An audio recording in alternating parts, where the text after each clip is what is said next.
Hello everybody, this is Mike Prey with Keller Williams Realty with your monthly local DFW real estate market update.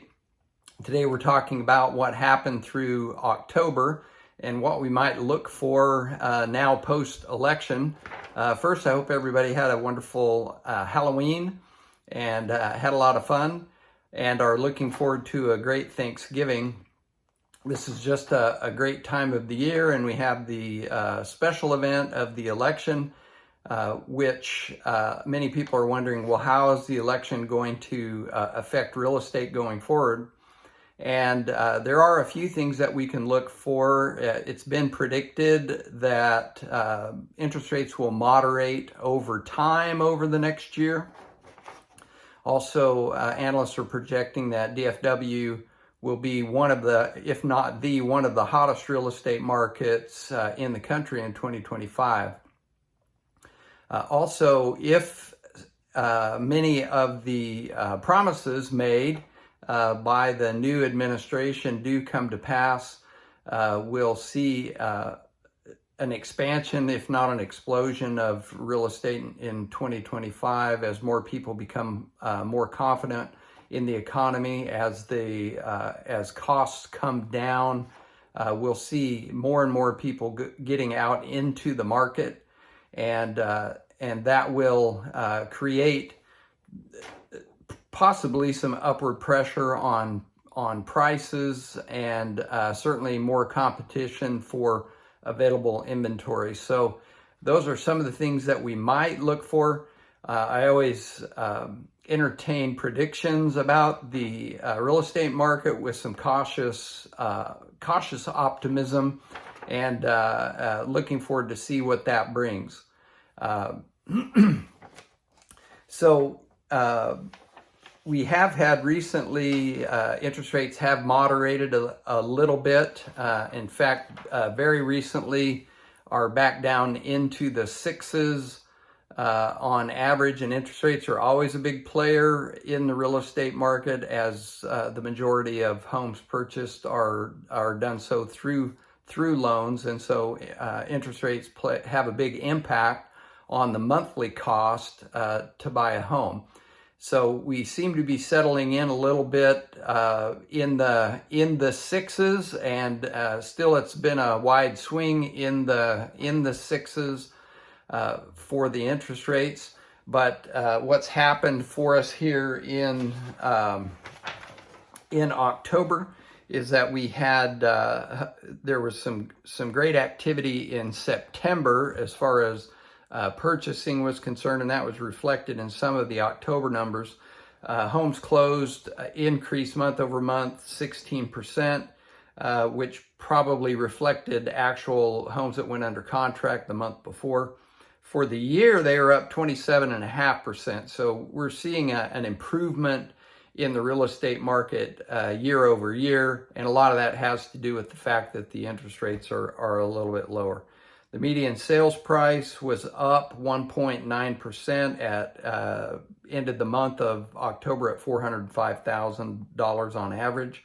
For the year, they were up 8%. This time last year, it was about, the median sales price was about $375,000. New listings were down.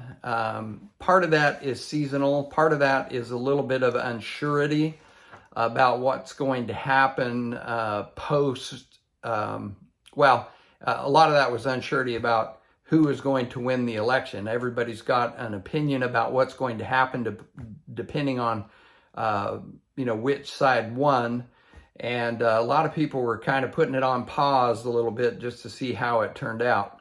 And now we'll see if their predictions were accurate one way or the other. But for the year, new listings were down 6.7%, or for the year they were down 10.7%. Those that went under contract in the month of October, once again, displaying a let's wait and see idea, were down 11.1%. However, year over the year, they were up 26.3%. So once again, expanding a better market than what we saw this time last year. The total available inventory really didn't change month over month. It was about the same amount of homes available for sale in October as there were in September. The months of inventory was down slightly. It was down 0.81 months, or almost a month. I guess that's quite a bit. At 3.47 months of inventory. And remember, the months of available inventory is how long it would take us to sell the current available inventory at the current rate of sales if we didn't put any more homes on the market. So the market's telling us 3.47 months available. For the year, it was off about 1.8 months. This time last year it was 3.65 months of available inventory. So a little bit less inventory than there was, not as much as there was at last month. The days on market, it's taking about 2 days longer to get a home under contract in October than it did in September. So that was 51 days for that.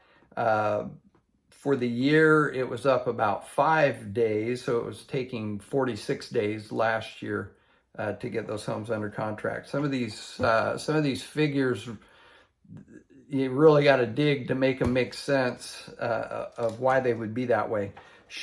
Showings are an indicator of demand, and in October they were up 12.1% over September. So there are people that are wanting to purchase homes, and many of them did pull the trigger and go ahead and do that in October. And still, I think there's a little bit of latent demand that we're going to see more and more come forth after now that the election is past us. For the year, the showings were up year over year 32.3%. So a lot more people out there looking and interested in buying. One of the things that we're seeing is, especially with the interest rates where they are, people are a little more intentional right now about buying. We don't see as many people out just, as we say, kicking tires or just checking it out to see what it looks like, especially during the holiday season. Most buyers, if they're out looking at homes, they want to buy and are generally prepared to do so. The interest rates are always a big player. We're up a little bit, about 0.64 of a percentage point. Ended the month at 6.72%. For the year, they were down 1.07%. So that gives you that they were at 7.79% on average for a 30-year fixed conventional mortgage this time last year. So you can see what a big player the interest rates have been over the last year, really, for the real estate market. Right now, the national average is at about 6.92. They may have dropped just a little bit yesterday after I prepared this. And so they're just under 7 on a national average. So once again, we're seeing a little bit of a seasonal lull, but there are people out there looking. Showings have increased. One of the things that happens during the holidays, especially from October through December, basically, we have several holidays, several days off for people. People have a little bit more time if they choose to, and if they're serious about buying a home, to be on the internet looking for homes, going out and actually viewing properties. A little more time to think about that, and many people are needing to before the end of the year with different relocations and other things like that. So there's really Some serious business going on at this time of the year. It's a good time to put your home up for sale. There's a little less competition out there, and it's a good time to go out and find a home, because many times when people are putting their homes on the market at this time, it's because they're serious about selling too. So we have serious buyers, serious sellers out there, and that usually creates a nice win-win situation for real estate. That's the update through October. November has started out a little slow just because of the wait and see, and now we'll look forward to see how that plays out as we go forward. And so I'm looking forward to seeing. I'm pretty busy right now. I have some serious buyers and some serious sellers, and looking forward to see how the holidays play out here and to keeping you informed. If you have any questions about your particular situation and what is a good move for you at this time of the year, or even down the road, if you want to know what's going on in your particular neighborhood, what your home might bring if you were to put it on the market, any questions about real estate at all as you plan your real estate moves and real estate wealth, please don't hesitate to give me a call at 469-446-0234. You can email me at mikepray2@gmail.com. If you're seeing this on social media, please, message me, reach out, and I'll be glad to get back with you and answer any questions that you have. I hope you, once again, are having a great holiday season and looking forward to a great Thanksgiving, and I'm looking forward to talking to you next month. Bye-bye.